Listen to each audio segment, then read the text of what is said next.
TV Batuíra Portugal, para lá do amanhã. Olá, meus amigos queridos do Batuíra, em Portugal.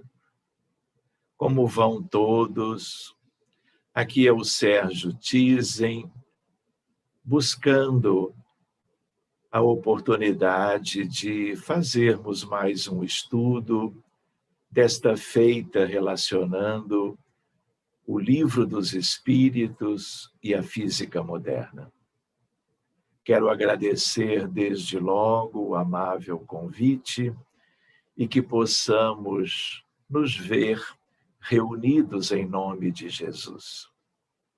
Vamos iniciando com uma breve oração, agradecendo a Deus e a Jesus esta possibilidade de comunhão entre muitos amigos de Portugal, de Lisboa, de Algés e aqui do Brasil, nesta oportunidade para nós valiosa, porque como irmãos e como amigos, a espiritualidade benfeitora está conosco durante todo o estudo, abençoando os nossos lares, a nós mesmos e as nossas famílias como um todo. Muito obrigado aos benfeitores espirituais de Portugal, tanto quanto os amigos do Brasil, que certamente, uma vez mais, estão entrelaçados para nos darem como que a assistência para que o proveito da nossa reunião seja o maior possível. Muito obrigado, Jesus, amigos todos queridos, e vamos então dando início ao nosso estudo de hoje.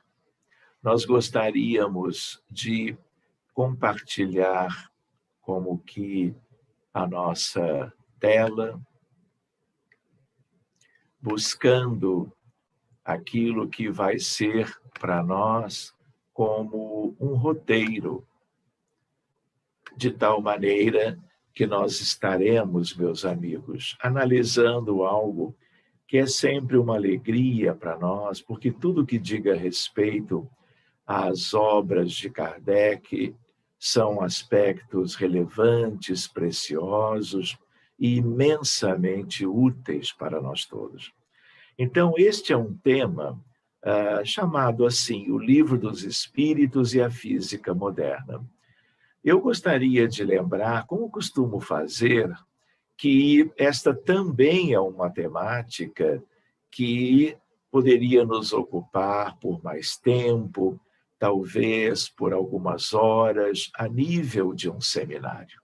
Mas nós vamos pensar de algo que seja de caráter resumido. Então, vejamos com os amigos. Aqui, uma imagem muito preciosa da história da física, da história da ciência. Numa determinada instituição em Bruxelas, na Bélgica, desde 1911, que pessoas no campo da física, especialmente, um ou outro que da química, se reúnem para lidarem com questões de muito aprofundamento no campo de determinados aspectos bem específicos da ciência contemporânea. Então, esta é uma foto famosa de um encontro que é sempre no Instituto de Solvay, perto de Bruxelas, é um instituto de física e química, e este é o encontro memorável de 1927. Portanto, há exatamente 84 anos, os físicos que deram ensejo, eu diria, ao passo mais gigantesco da história da ciência estavam lá. Na verdade, retratados por agora, Albert Einstein, bem no centro da imagem, Niels Bohr, da Escola de Copenhague, da Física Moderna, está um pouco mais para a direita. Eu poderia citar com vocês cada um deles, mas gostaria de ressaltar a figura extraordinária de Madame Curie, Marie Curie, que é, como vocês podem ver na imagem, a única mulher naquela altura fazendo parte do Encontro de Solvay de 1927. E ela, além de tudo que já se sabe, eu gostaria de lembrar que ela é a única pessoa da história da ciência que ganhou 2 prêmios Nobel, um de Química e outro de Física, o que demonstra também, fora toda a sua atividade a respeito da radioatividade e outras questões, a descoberta do elemento rádio é como um exemplo para nós todos de perseverança e é como que a homenageada de toda esta imagem que reúne tantas mentes brilhantes, eu diria, da nossa história da ciência. Mas vamos seguindo adiante. Eu gostaria de lembrar que Allan Kardec, no Livro dos Espíritos, no 3º capítulo, há uma expressão bem conhecida. E lembrando que quando nós estamos estudando o Livro dos Espíritos e a física moderna, nós estamos lidando com um entrelaçamento entre ciências, a ciência espírita e a ciência que é a mãe de todas e que se chama física, detidamente a física quântica, a física moderna. Então, ele já dizia, as ideias religiosas, longe de perderem alguma coisa, se engrandecem caminhando de par com a ciência. Esta é uma reflexão oportuna, lembrando do quanto Allan Kardec tinha um entendimento profundo, um tirocínio extraordinário, uma antevisão em relação ao que estava por vir, deixando, né, que as grandes descobertas da ciência, de um modo ou de outro, estivessem gradativamente como que sintonizadas com a doutrina espírita. Em obras póstumas, na página 350, ele também afirma: se lhe demonstrarem que está em erro acerca de algum ponto, ela, a doutrina espírita, se modificará neste ponto. E eu gostaria de lembrar aos amigos que nada propriamente foi questionado e como que compreendido como um erro qualquer. Pelo contrário, o que nós temos visto, e eu diria com muita alegria, é o quanto o Livro dos Espíritos, especialmente, mas não só, naquela altura, hoje, abril, daqui a alguns dias, daqui a 10 dias, nós estaremos comemorando 164 anos da primeira edição da obra. Então, durante mais de um século e meio, nós estamos vendo o progresso contínuo dos postulados espíritas alcançando a vida das pessoas, a compreensão, o entendimento no mundo inteiro, né? Mas mesmo assim ele deixou esta reflexão para nós.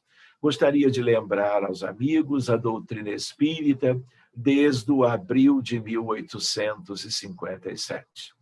Portanto, já temos todo este período e o livro e as obras básicas, o Pentateuco kardeciano e muitas obras complementares estão dando ensejo àquilo que é a divulgação do trabalho do Espírito de verdade, o Consolador prometido, para que a humanidade tenha condições de compreender a realidade de outro modo, trabalhar a questão dos valores pessoais, dos valores humanos, dos valores que importam para, eu diria, tanto a grande sociedade ou a própria civilização, agora numa aurora de um período, uma era de espiritualidade.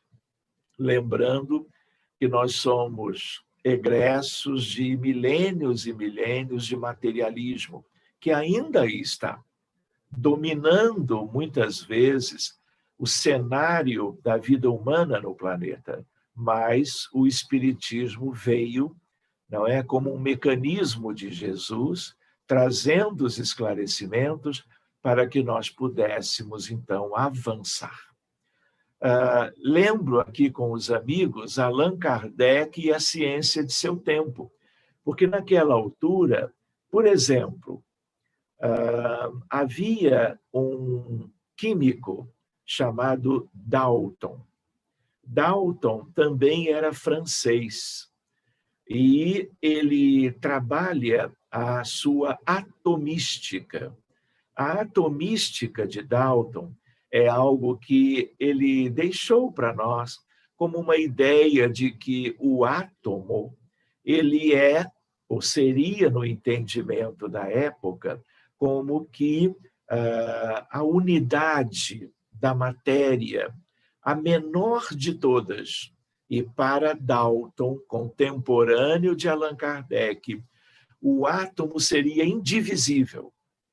Portanto, vamos nos imiscuindo na realidade do mundo material, vamos, e na sua condição mais íntima, encontraríamos os átomos.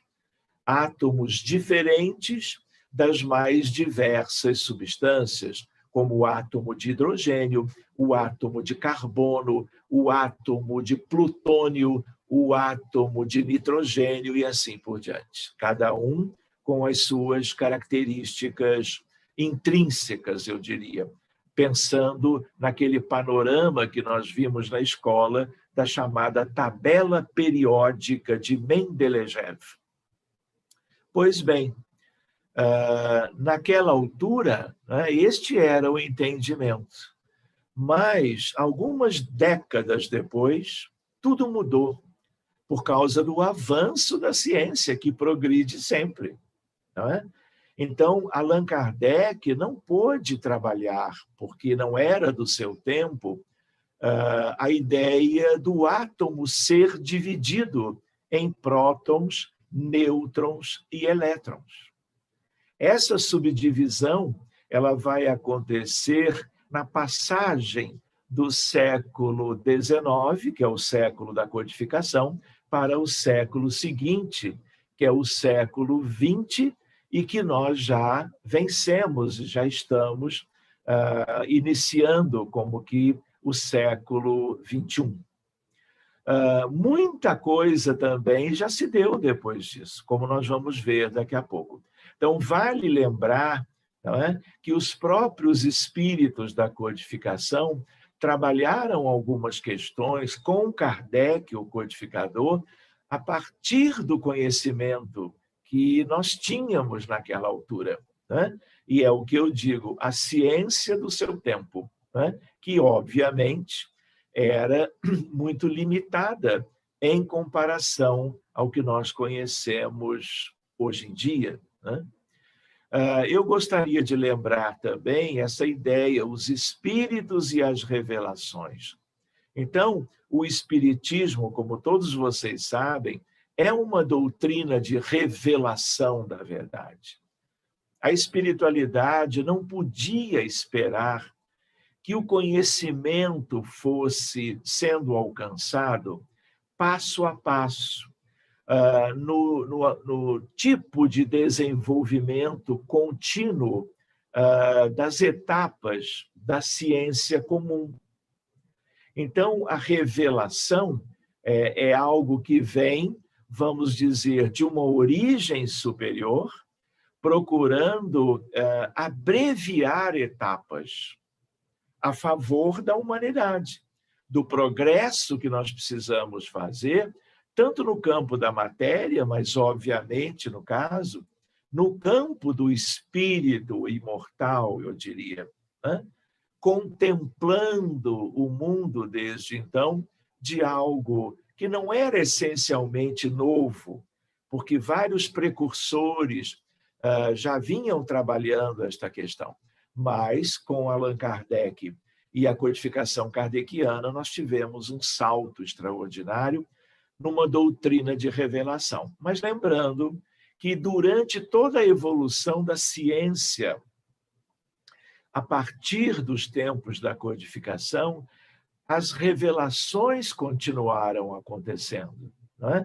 Quer dizer, todos vocês têm uma ideia, que é a ideia de que o trabalho de Allan Kardec era o essencial, era e é para nós todos, e será, eu diria, eternamente, como que o trabalho de base, para que não só todos conhecessem a base, mas, ao mesmo tempo, nós pudéssemos ter, eu diria, inúmeros outros andares do grande edifício da luz e da verdade a favor do crescimento da sociedade, das aquisições novas. Então, por exemplo, eu comparo com o trabalho de Gabriel Delany, o trabalho de Camille Flammarion, o trabalho de Leon Denis, os três franceses, não é? Dando seguimento a conhecimentos relevantes para nós. E, claro, um pouco mais adiante, nós tivemos a obra, não é, monumental, através da mediunidade de Francisco Cândido Xavier, em que tivemos revelações por André Luiz, por Emmanuel, por Humberto de Campos, por coisas lindas dos poetas do Parnaso e assim por diante, mostrando como que um exemplo de que era hora de revelações a nosso favor, que tem início com o próprio Livro dos Espíritos. Pois bem, então eu diria, né, que essas revelações elas estão progredindo. É claro com que o que nós temos hoje com Kardec e a obra toda de Chico, nós temos algo para muitos estudos. Não é? Nós vamos viver, eu acredito, reencarnações para podermos estudar, ler, pesquisar o que nós já temos hoje nas livrarias, nas bibliotecas, né? Nas nossas coleções de livros que envolvem esses autores. Mas é razoável que pensemos que lá adiante novos aspectos virão contemplar a humanidade de novos benefícios no campo do conhecimento, porque é o conhecimento que liberta, é o conhecimento que mostra o que importa e o que é desnecessário, mostra para nós como que as virtudes que nós todos precisamos como que buscar numa substituição natural dos nossos vícios que nos têm levado ao sofrimento e à estagnação humana, eu diria. Então, eu lembro o progresso da ciência no século XX, no século XXI. Eu até gostaria de poder aprofundar essas questões com os amigos, porque nós temos aqui, só neste item final deste slide, um mundo de questões lindas que nós poderíamos ver. Mas a ideia não é esta hoje, a ideia é de lembrarmos a relação do que o Livro dos Espíritos já procurava antecipar. Então, vejam, de uma maneira bem simples,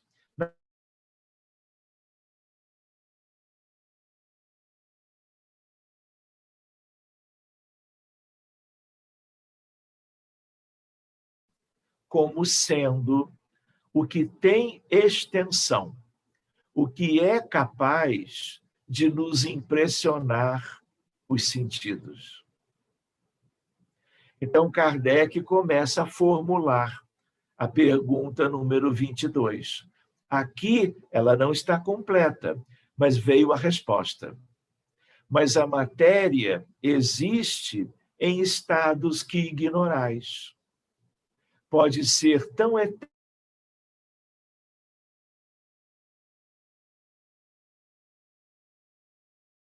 etérea e sutil que é sempre matéria. Porém, para vós não seria. Então, reparem, a espiritualidade da codificação, ela está respondendo a Allan Kardec e dizendo algo que, para aquela época, era como que difícil de se imaginar, não é? Mas, há muito tempo, e hoje em dia também, não é? Qualquer estudante, até de primeiro grau, de segundo grau, não é?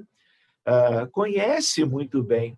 Por exemplo, o próprio oxigênio, o próprio ar atmosférico que nós utilizamos e que mantém a vida na natureza do planeta onde nós vivemos hoje, é algo que nós não enxergamos, não é verdade? Nós não podemos capturar com as mãos, não é? Algo que muitas vezes as pessoas nem lembram que existe, mas nós sabemos que sim. Só para vocês terem uma ideia, por exemplo, não existe o mundo espiritual? O mundo espiritual que nós aprendemos, onde os perispíritos dos desencarnados têm a figura humana, quando fizemos a leitura da obra Nosso Lar, de André Luiz, pelo Chico, nós não vimos uma descrição do umbral inferior, para onde André Luiz, após a desencarnação, foi viver durante vários anos. Nós não vimos as coisas lindas das colônias de Nosso Lar, do hospital, de Clarencio, de Lísias, de Veneranda, de tal maneira que tudo isto que é descrito, nós não vemos, apenas os médiuns alcançam. Então, nós podemos ter à nossa volta pessoas iguais a nós, apenas sem corpo, mas sem corpo material denso, de matéria densa. Mas eles têm os corpos, que são os perispíritos. Isso tudo é material? A natureza descrita por André Luiz no entorno da colônia, não é? E em outras obras ele foi indo muito mais adiante, aquilo tudo é material. Só que é de uma matéria sutil, de uma matéria, eu diria, quintessenciada, de uma matéria, vamos dizer, com um outro tipo de agregação, de arranjo molecular, usando uma expressão científica mais precisa. Então, o que acontece? Pode parecer hoje em dia algo bem óbvio, mas naquela época, há 164 anos atrás, ele dizendo, ela é tão etérea, diáfana, não é? Sutil, que não impressiona os sentidos. Mas se nós saímos do planeta Terra e vamos para a grande realidade do universo, a hipótese de trabalho, o entendimento é o mesmo. Nós temos uma ideia de mundos que não são como os planetas do sistema solar que nós conhecemos. Aliás, em todos eles existem humanidades. E nenhuma sonda, nenhum foguete levado até qualquer um desses mundos, com seus instrumentos de detecção de imagens, pode encontrar seres quaisquer à semelhança dos instrumentos ópticos e da retina humana, que observam uma realidade bem material como a nossa. Querem ver uma outra noção? O sistema solar, ele faz parte da Via Láctea. A Via Láctea tem 200 bilhões de estrelas. Andrômeda, que é a galáxia vizinha, tem 1 trilhão de estrelas. O universo observável tem 70 septilhões de estrelas. Se eu junto isso tudo, eu não tenho ainda 3,5% do universo que vamos ter que conhecer depois, que é o que nós chamamos de matéria escura e energia escura. Esse é um tema para aprofundarmos um dia. Mas qual é a ideia? A ideia de que a realidade de Deus, a realidade do mundo criado por Deus, do grande contexto universal, ainda escapa aos nossos sentidos. Por exemplo, existem planetas e estrelas que são fluídicas, são imperceptíveis aos melhores instrumentos ópticos que a ciência humana já desenvolveu. Então, nós temos que continuar pesquisando. E a resposta dos amigos espirituais quanto à pergunta número 22 é uma motivação para a ciência. No sentido, continuem pesquisando, sondando a vida universal, continuem perscrutando a realidade. E coisas maravilhosas nós haveremos de encontrar. Muito bem. Aqui, só para nós termos uma ideia, né? É uma imagem de algo que seria impensável nos tempos do codificador, meados do século XIX. Isso aqui só é possível por causa da ideia, por exemplo, de se estudar de onde vem a matéria, de onde a matéria mais simples, moléculas, átomos, ou as questões da matéria a um nível mais extraordinário provém. E aí nós temos que entrar em algo que se chama vácuo quântico. Querem ver uma analogia, que, claro, não podia constar da codificação na época, pensando no passe, pensando no magnetismo terapêutico, como Allan Kardec deixou claro a importância do magnetismo de cura, a importância do livro dos médiuns, onde estas noções estão. Quando alguém está ministrando o passe, alguém encarnado, né, para outra pessoa encarnada, nós estamos lidando com aspectos a pelo menos 3 níveis diferentes. O passista e a sua condição material. O passista, dentro da sua condição material, os fluidos magnéticos do duplo etérico, invisíveis.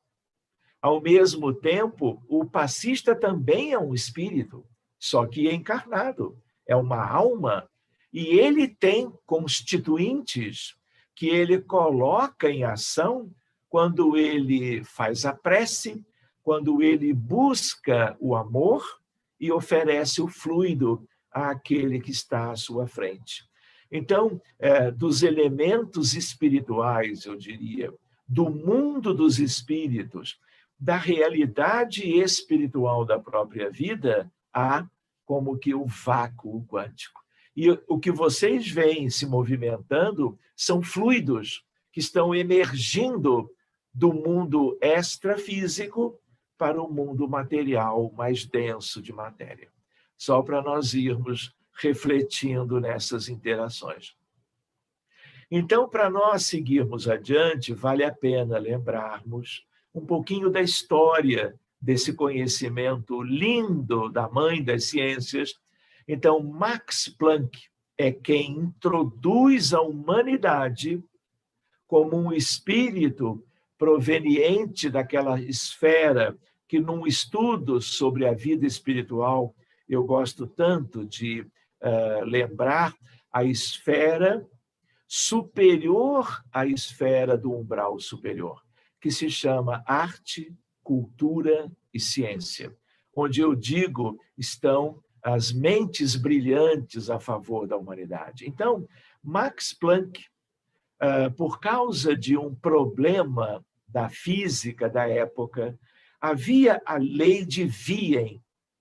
A lei de Wien considerava que havia um comportamento para as radiações luminosas, de calor, e havia o problema chamado radiação de corpo negro. Era uma tentativa em laboratório, o tal do corpo negro, de se reproduzir as estrelas no laboratório de física experimental. E aí, a lei de Wien sugeria um resultado, mas na prática o resultado foi oposto, completamente diferente. Isso era chamado de catástrofe do ultravioleta, porque eram essas as radiações eletromagnéticas mais típicas, eu diria, da vida das estrelas. Então, todos os físicos teóricos e experimentais deixaram todos os outros interesses para procurar compreender as coisas. Max Planck publica, no 14 de dezembro de 1900, um trabalho, um paper, propondo a quantização da energia. Então, a ideia novíssima de que o comportamento da energia ele não seria contínuo, como se esperava, ou como se supunha, e ele era fragmentado, como que em pacotes de energia. E aí surge a nova física, surge a mecânica quântica. A mecânica quântica da quantização da energia é exatamente como uma filha da dedicação de Max Planck. Não é um físico alemão que abriu a ciência para uma nova física e para uma nova realidade. Esse ano de 1900 tem início a revolução científica moderna. Ele, Planck e os outros a seguir mudaram a vida no planeta, no sentido das coisas da ciência, das questões materiais, não é? Que não é tudo, mas vocês conhecem muito bem como que as consequências desse trabalho. E aí surge a mecânica quântica. Por exemplo, então ali eu coloco a teoria atômica de Dalton, era, como eu lembrei, algo de uma estruturinha pequenininha, o átomo, incapaz de ser fragmentado. Era o que havia na época. Mas em que época? Mais para metade do século XIX, e com Planck nós estamos na transição para o XX. Então, o que se viu depois de Planck? A estrutura do átomo com os elétrons, os prótons, o autor foi Rutherford, os nêutrons, com Chadwick, no final do XIX, mas já entrando no XX. Muito bem, só que, curiosamente, essa ciência foi progredindo ano após ano, década após década. E aí o que acontece? O próprio próton e o próprio nêutron, que parecia durante alguns anos que eram indivisíveis, hoje eu vou brincar com os amigos. Se eu pergunto ao meu filho caçula, é o Vicente, ele tem 8 anos, ou eu pergunto para a Luísa, que tem 12, de que é feito a matéria? Ah, pai, claro, de quarks e leptons. Então, reparem, é o progresso da ciência. Então, por exemplo, quando eu agora abro o nêutron e o próton, eu vou encontrar quarks e gluons.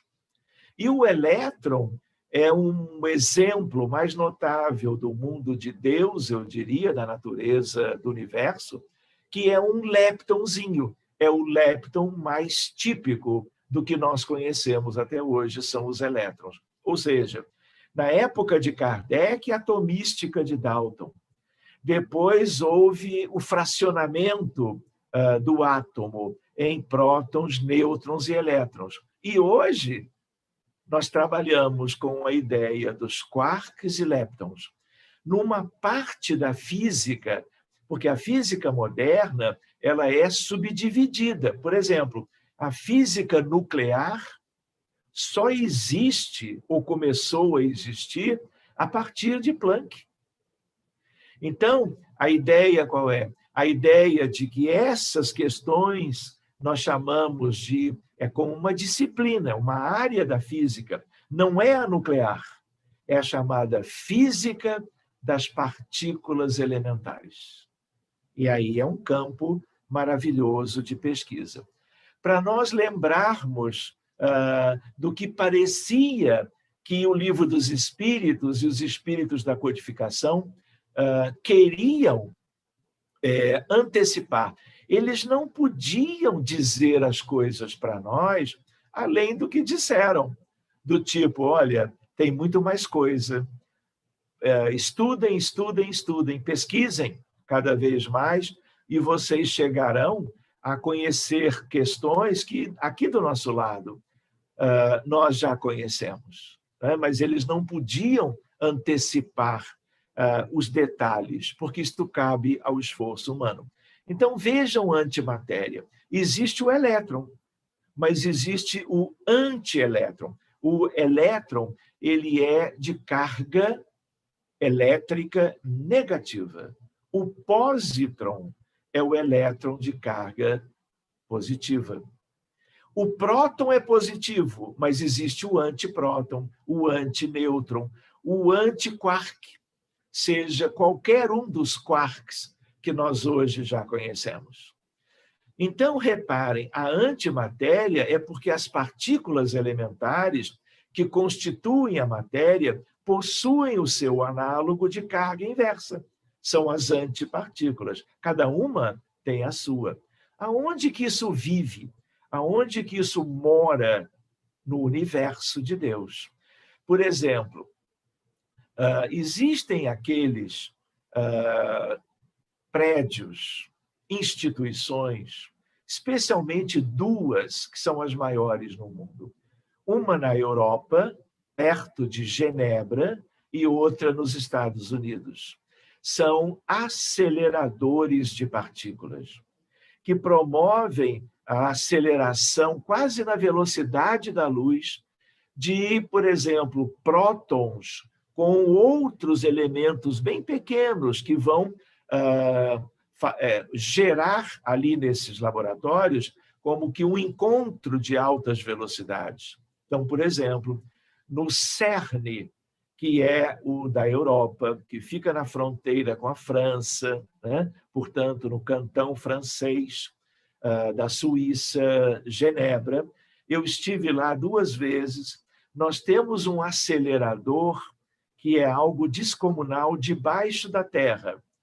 É um prodígio da engenharia construir aquilo lá.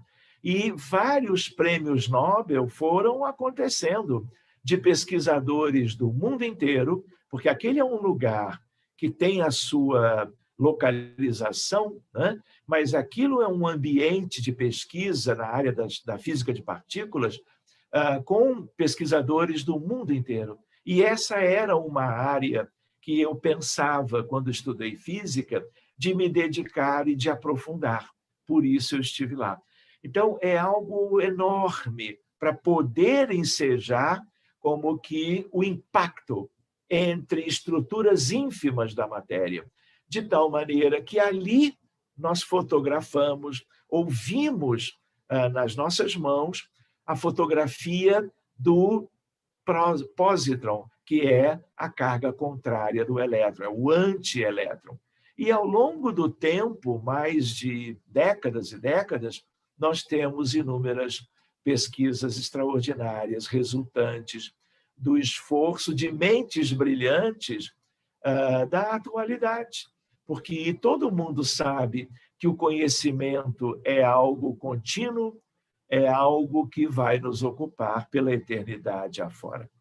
De tal maneira que a mecânica quântica e a teoria da relatividade especial de Einstein, né, elas foram unidas. Porque hoje, quando você fala o que é física moderna? Física moderna, para distinguirmos da clássica, que é a física newtoniana, é uma física que envolve um binômio, não é? Como binômios outros, espírito e matéria. Aqui não. Envolve a ideia de mecânica quântica e teoria da relatividade. Durante décadas, estas coisas foram estudadas sozinhas. E aí aparece um prêmio Nobel também de física, chamado Paul Dirac, uma outra mente brilhante. E ele faz toda uma pesquisa na área da física teórica primeiro, juntando os dois aspectos, não é? Que são a mecânica quântica e a teoria da relatividade. Seguindo adiante, a matéria escura, lembram? 90% do que constitui o universo são objetos ou partículas, portanto, elementos que têm massa. Dizemos, são elementos massivos, indetectados até o presente.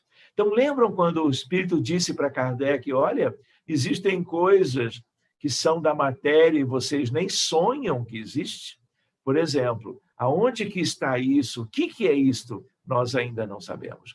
Eu até diria, inúmeros prêmios Nobel do futuro serão exatamente físicos, que talvez já estejam reencarnados ou outros que virão, e que poderão nos deixar para a ciência da humanidade o que vem a ser matéria escura. Cuidado, eu gosto de brincar com os espíritas, dizendo, olha, matéria escura nada tem a ver com umbral, seja um umbral inferior, com as trevas ou com as zonas abissais.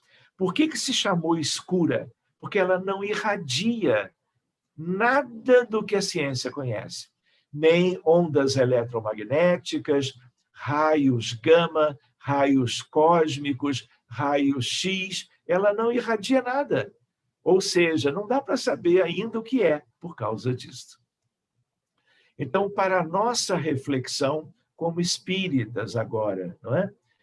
Número 1, o mundo espiritual é material. Temos que guardar isto. Temos que refletir. É claro que ele é o mundo espiritual, porque há uma defasagem, um hiato vibratório enorme entre uma realidade e outra. Mas não é porque haja este hiato vibratório que o mundo espiritual ele é como que completamente destituído de prótons, nêutrons, elétrons, dito de uma maneira mais recente, quarks, gluons e leptons. Ou seja, é o tipo de arranjo, é o tipo de estrutura do orbe terreno, mas também nós podemos fazer analogias com o grande universo, não é? Até lembrando da ideia da matéria escura, da energia escura. Outra questão, número 2, a luz, ela é corpuscular. Então, a partir da mecânica quântica, nós entendemos que as radiações eletromagnéticas, elas têm uma natureza dual, uma dupla personalidade. Elas têm um componente ondulatório. Então, se o pensamento é ondulatório, eu entendo a telepatia. E lembram que Kardec estudou a telepatia, né? No sentido de algo próprio para a época, mas tem a ver com transmissão de pensamento. E isso depende do caráter ondulatório, das radiações eletromagnéticas do pensamento. A outra ideia é a ideia de que, além de ter a natureza ondulatória, tem a natureza corpuscular, o que dá uma ideia de matéria. Vejam Emmanuel, numa obra linda, quando ele diz sobre a luz coagulada. Lembram disso? Então, ele vai trazendo as questões com a terminologia da época, e o que ele dizia há décadas atrás é perfeitamente confirmado depois, né? A energia é a luz coagulada. Muito bem. Os neutrinos são leptons também, como os elétrons são os leptons mais bem conhecidos. Neutrinos têm uma importância extraordinária na dinâmica do Sol, das estrelas. Todos os dias a Terra recebe do vento solar, das explosões na fotosfera solar, bombardeios de neutrinos que alteram, por exemplo, as comunicações pelos satélites. Então, há uma interação disto tudo. E Deus foi fazendo as coisas de um modo, e agora, como crianças, aprendizes, nós estamos conseguindo compreender melhor certas questões, mas ainda reconhecendo que a maioria ainda nos falta. Qual a relação entre a matéria e a realidade espiritual, né? Essa é uma temática para nós vermos um dia, né? Lembrando que há componentes tipicamente materiais. Uma forma de nós lembrarmos, quando recordava de nosso lar, não existem os ministérios e os prédios, tudo que tiver estrutura, em qualquer lugar do universo. E, por exemplo, numa colônia como o nosso lar, tudo que for estruturado e visto por pessoas humanas, seres humanos desencarnados ou médiuns do nosso plano para lá, tudo que é estrutural, como perispírito, é material, só que com um arranjo diferente. Pergunta número 27. A ideia fluido universal, lembram? Constitui, junto com a matéria e o espírito, o universo. Isto é a resposta dos espíritos da codificação. Ou seja, quando Kardec pergunta nela, pergunta 27, de que é feito o universo? E aí, então, vem a resposta. Matéria, espírito e fluido cósmico universal. Pois bem, quem é esse fluido universal? Isso tem a ver com algo estudado antes da codificação, né?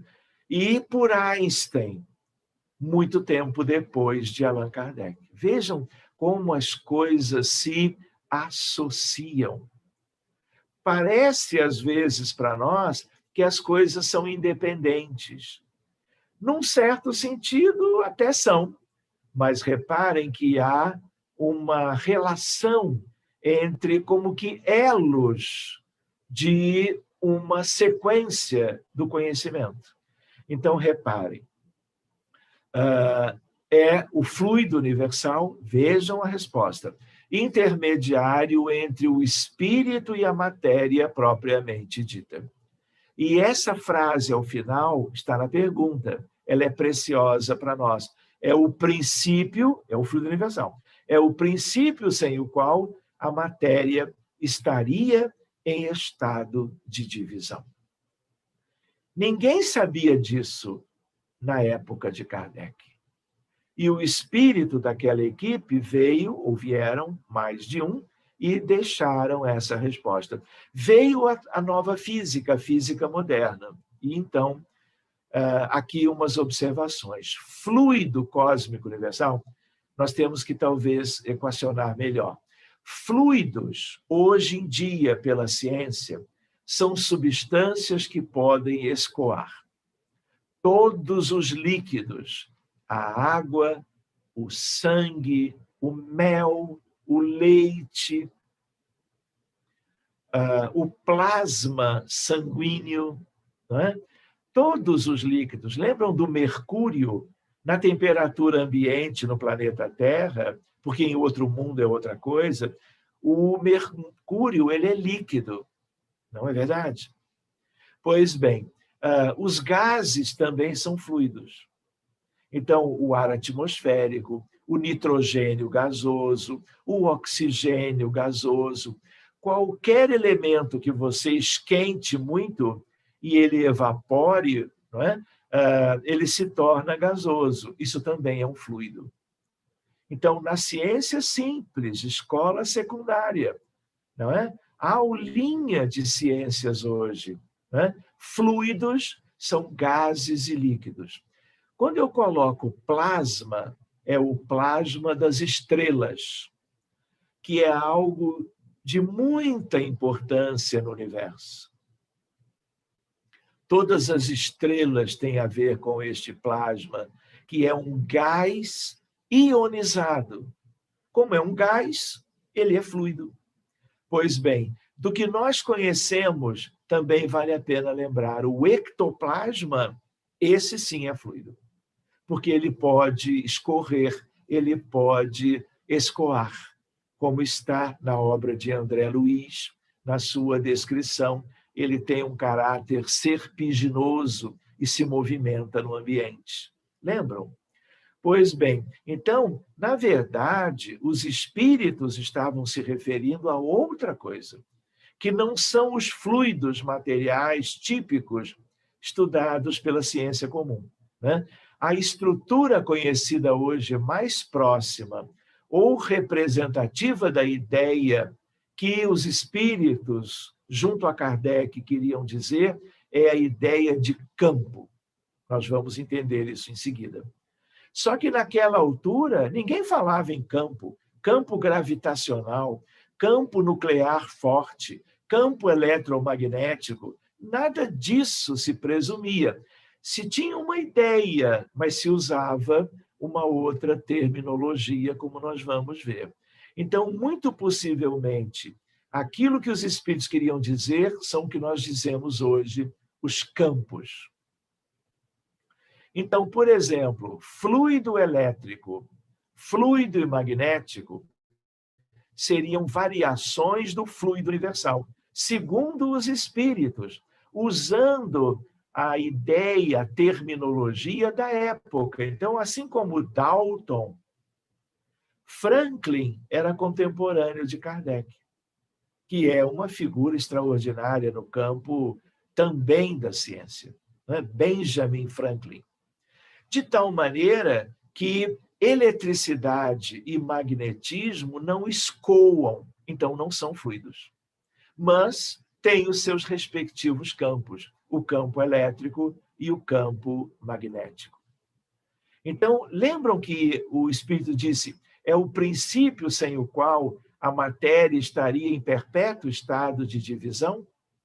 Então, para nós atualizarmos e valorizarmos o que se havia dito na altura, campo eletromagnético, que é algo do fluido universal. É quem explica, quem gera, número 1, as forças que ligam os elétrons de um átomo ao seu núcleo. 2, as forças que unem os átomos para formar moléculas, átomos eles entre si. Número 3, as forças que ligam os átomos e as moléculas entre si para formarem os sólidos e os líquidos. Ou seja, a ideia desse fluido cósmico universal, ou mais simplesmente fluido universal, tem a ver com campo. Então, mudando a palavra, mas o sentido é igual. Muito bem, então, a espiritualidade da codificação, de novo, nos primeiros itens, páginas, perguntas do Livro dos Espíritos, exatamente trataram dessas questões mais relacionadas à natureza da Terra.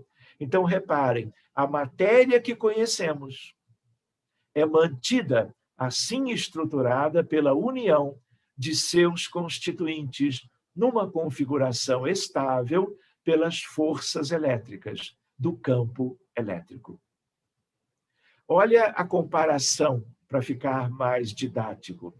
No século XIX, que era o século de Kardec, e de O Livro dos Espíritos, claro, se falava em quê? Fluido elétrico, fluido magnético e gravidade. Era o que se tinha. Veio a física moderna, mudou tudo, no sentido do entendimento da compreensão. Campo elétrico, campo magnético, podemos até juntar os dois, campo eletromagnético.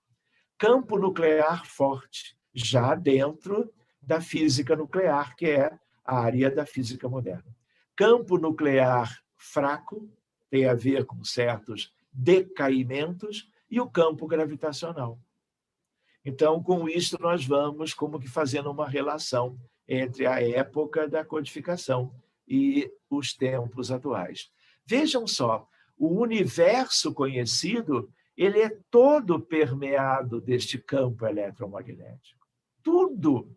Então, as estrelas, as galáxias, os conglomerados galácticos, o meio interestelar e intergaláctico, o espectro visível, micro-ondas, raios-x, raios cósmicos, raios gama, tudo tem a ver, na verdade, com fluido eletromagnético, fluido derivado do fluido universal, como anteciparam no Livro dos Espíritos. E nunca adquiriria as qualidades que a gravidade lhe dá, porque o campo gravitacional é o que mantém, junto com o eletromagnético, o universo como ele é. Então, é natural que aqueles espíritos mais desenvolvidos no conhecimento, na razão, na intelectualidade, que estiveram com Kardec, lá no mundo espiritual já soubessem e foram levantando véus a favor do conhecimento do mundo material, onde nós, encarnados, íamos vivendo sucessivamente até hoje. A luz das estrelas e a energia que elas emitem originam-se de reações termonucleares entre átomos de hidrogênio que só são possíveis pela existência de interações ou campos fortes. Então, a física nuclear, esses campos nucleares fortes, isso também vem do fluido universal, divino. Por isto que, como físico, Albert Einstein usou 20 anos praticamente, 19 para ser mais preciso, tentando juntar essas forças ou campos ou interações em algo de uma raiz só. Mas ele não teve tempo, ele desencarnou antes. Então, hoje, aquilo que em física bem moderna nós chamamos de campo primordial, tem a ver com a ideia do fluido universal. Ou seja, Einstein já tinha uma ideia, sem conhecer o Livro dos Espíritos, ao que se sabe, né? No sentido de, olha, tudo que se conhece, campos, forças ou interações, devem vir de uma raiz única. Ele trabalhou, e hoje nós já temos uma ideia, e apenas falta nós incluirmos a gravidade, porque todo o restante já faz parte como que de um campo primordial. E as estrelas são as principais estruturas do universo. Então, átomo de hidrogênio é o que há de mais comum no universo de Deus, pelo menos do que nós conhecemos hoje. E isso tem a ver com o fluido cósmico universal, que obviamente é divino. Campo nuclear forte é o campo atrativo muito forte, que mantém os prótons e nêutrons ligados entre si, formando os átomos da matéria. Por isso que eu tenho fusão nuclear, fissão nuclear, energia nuclear, quando em usinas você consegue desfazer, soltar um do outro que estão atraídos entre si, e isso libera uma energia colossal. E essa energia colossal, ela pode manter uma cidade inteira funcionando. É a razão de ser das usinas nucleares, né? Mas não é só aqui, tudo isso tem a ver com todas as estrelas, portanto, com o universo inteiro. Vejam a teoria da grande unificação. Era o aspecto do fluido primordial. Todos os campos conhecidos das 4 forças principais, eletromagnética, nuclear ou forte, gravitacional e a fraca, seriam derivadas de um campo único fundamental ou primordial, chamada teoria do campo unificado, de quem? De Albert Einstein. Então, no Livro dos Espíritos, de novo, é a espiritualidade dizendo, olha, continuem pesquisando, porque novas descobertas se fazem necessárias. Então, eu poderia lembrar com os amigos, fluido universal, ele é o fluido cósmico universal primitivo, ou elementar, como se fala na realidade, no âmbito até da própria doutrina espírita. É a mesma coisa que o campo unificado ou primordial de Einstein. Pergunta número 35. O espaço universal é infinito ou limitado? E o Espírito responde, em nome de todos, infinito. Isto te confunde a razão. Bem eu sei.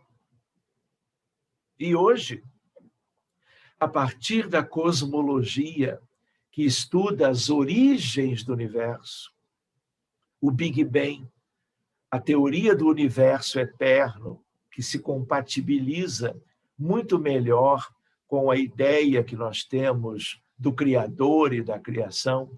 Muito bem, o universo é infinito, de geometria plana e dinâmico, ultradinâmico, e em franca. É o que sabemos hoje. Aqui é um mundo de estudos, lindos todos, porque são esforços de grandes pesquisadores ou mentes muito preparadas para o desenvolvimento desses conteúdos a bem da sociedade. Então, lembrar que se sabe claramente que o universo é infinito. E os espíritos já anteciparam na pergunta número 35.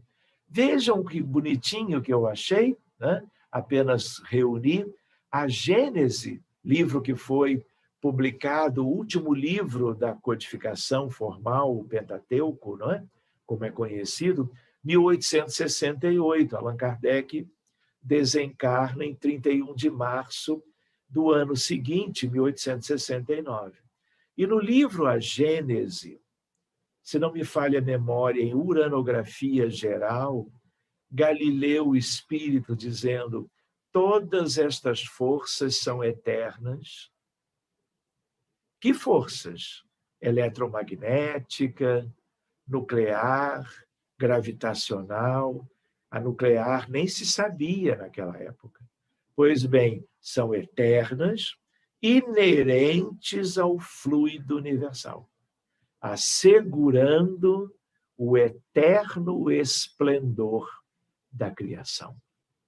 Galileu Galilei foi aquele que é considerado o pai da ciência moderna, porque ele foi o primeiro a utilizar do telescópio. Na verdade, ainda eram lunetas astronômicas que eram usadas para aproximar objetos e pessoas. E ele é o primeiro que levanta a luneta para o céu e começa a estudar os corpos celestes e abre todo um cenário maravilhoso para a evolução da humanidade. Aliás, Galileu Galilei retorna séculos depois e é o mesmo de Camille Flammarion. Camille Flammarion e Galileu Galilei são o mesmo espírito. A Gênese, Galileu dizendo, o espaço é infinito. Né? Então, a ideia qual é? Do livro dos Espíritos para o livro A Gênese, poucos anos de diferença, de 1857, 11 anos depois, ele reforça, ele reafirma a ideia de que o espaço é infinito. Pergunta número 36, existe o vácuo absoluto em alguma parte do universo? Algo que não tem nada. E o Espírito diz, não há o vácuo. E é verdade. O espaço interestelar e intergaláctico é preenchido por partículas, neutrinos e por campos variados. Vocês lembram da ideia de que nós tínhamos lembrado de que o vácuo era fonte de coisas extraordinárias? Eu mencionei o passe, mostrei aquela figura em verde naquela dinâmica, aquilo vem do vácuo. Então, se aquilo vem do vácuo, o vácuo, na essência absoluto, não existe. Então, na mecânica quântica, hoje, já há muitas décadas, o vácuo tem sempre uma estrutura interna. Era aquilo que nós mostramos no início. Flutuações quânticas na energia do vácuo podem ser convertidas em partículas de matéria, fenômeno rotineiro nos aceleradores de partículas. Para nos encaminharmos para o fim, pergunta número 41. Pode um mundo completamente formado desaparecer e disseminar de novo no espaço a matéria que o compõe? Sim, Deus renova os mundos. E o que nós sabemos hoje? Os mundos, e os principais são as estrelas todas, são formados com elementos estruturais simples, nascem, crescem, envelhecem, contraem-se, morrem, explodem, implodem e renascem numa incessante recriação. Então, buscando algumas conclusões, número 1, os espíritos anteciparam o conhecimento sobre a natureza que a física só estabeleceria um século depois. Assim como aconteceu sobre a matéria, o vácuo fluido universal, chegaremos à realidade do espírito imortal também pelos caminhos da ciência. Ou seja, usando essas analogias, é uma questão de pouco tempo. Outro dia eu comentava sobre medicina e espiritualidade, trabalhando sobre perispírito e outros temas. Daqui a pouco, daqui a 20 anos, nós vamos ter ressonância nuclear magnética funcional e vamos examinar com toda clareza o perispírito dos encarnados. E a medicina, com isto, dará um salto enorme no sentido do diagnóstico precoce das mais diversas enfermidades clínicas e mentais, antes dos sinais e sintomas aparecerem. As consequências morais desta constatação, mesmo que leve mais alguns séculos, completará o avanço iniciado pelo Espiritismo, abrangendo outros indivíduos e coletividades, culturas e nações, independentemente de convicções religiosas, porque é tudo o que nós precisamos. Ciência e religião caminharam separadas por muito tempo. Ignorância e obscurantismo dos profitentes das religiões plantadas na humanidade atrasaram o progresso científico e moral. Tanto é que Galileu Galilei só não foi morto na fogueira da Inquisição porque ele era católico e tinha amigos no clero, foi poupado, não é? Mas tantos outros não foram. A ciência separou-se para seguir o caminho do progresso. Agora é a religião, doutrina espírita. Mesmo que possamos discutir se doutrina espírita é religião ou não. Tem algo belo para se trabalhar sobre isto, que avança, mostrando-se capaz de abordar e antecipar sobre temas gerais, tornando possível uma reunificação científico-moral com vistas ao progresso do espírito imortal no planeta Terra, que é a nossa escola, o grande educandário, ainda um grande hospital, e nós temos ainda muito que avançar. Por último, creio, ciência, filosofia e religião são, em essência, uma só coisa, separadas pelas limitações humanas históricas, unificam-se na doutrina espírita, como queria Kardec e os espíritos, porque a verdade, ela é una. Nós é que tivemos que separar as coisas. Muito bem, meus amigos. Realmente eu teria, até no próprio conjunto desta singela apresentação, inúmeras imagens que tratam de detalhes sobre esses aspectos que nós vimos agora. Mas não teremos tempo, quem sabe, de futuro, aprofundando um pouquinho mais. Então, eu queria deixar, em primeiro lugar, a minha gratidão a Rosário, aos nossos irmãos queridos dirigentes do Grupo Espírita Batuíra, que, como eu costumo lembrar, é como que a minha casa em Portugal. Eu gostaria de abraçar vocês todos neste momento em que o planeta atravessa tanto sofrimento, além de tudo que nós já tínhamos, mas no último ano até hoje, e permanecerá por meses e meses, que é o resultado da pandemia atual, né?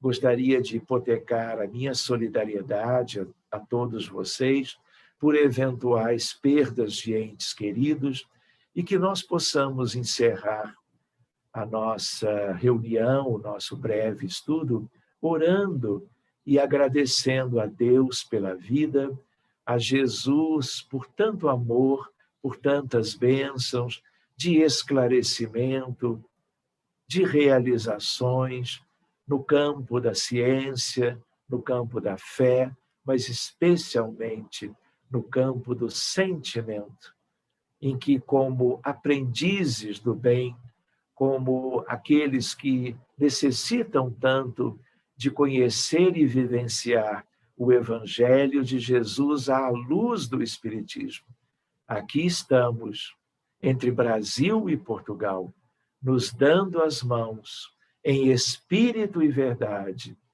algo que perdurará, eu penso, por toda a eternidade. Jamais nos separaremos. Muito obrigado aos queridos companheiros e até breve. TV Batuíra Portugal. Para lá do amanhã.